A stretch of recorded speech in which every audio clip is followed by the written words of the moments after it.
La manifestació d'aquesta tarda tenia un lema compartit, destinar el 6% del PIB al sector educatiu tal com ho preveu la Llei d'Educació de Catalunya. Traduït en xifres, suposaria una inversió extra per part de la Generalitat de 140 milions d'euros per complir amb la legislació. Que servirien per reduir l'horari lectiu, com estava abans de les retallades, per cobrir les substitucions des del primer dia i des de l'1 de setembre. La manifestació d'aquest dissabte arriba en un moment en què els governs català i espanyol estan en plenes negociacions dels pressupostos.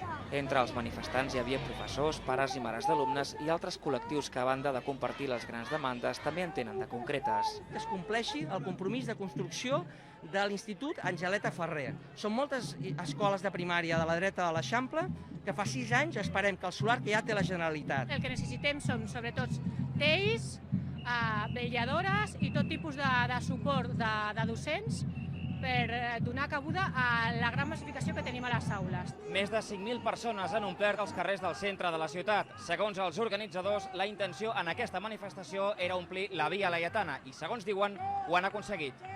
La marxa ha transcorregut sense incidents i ha acabat a la plaça de Sant Jaume amb la lectura d'un manifest.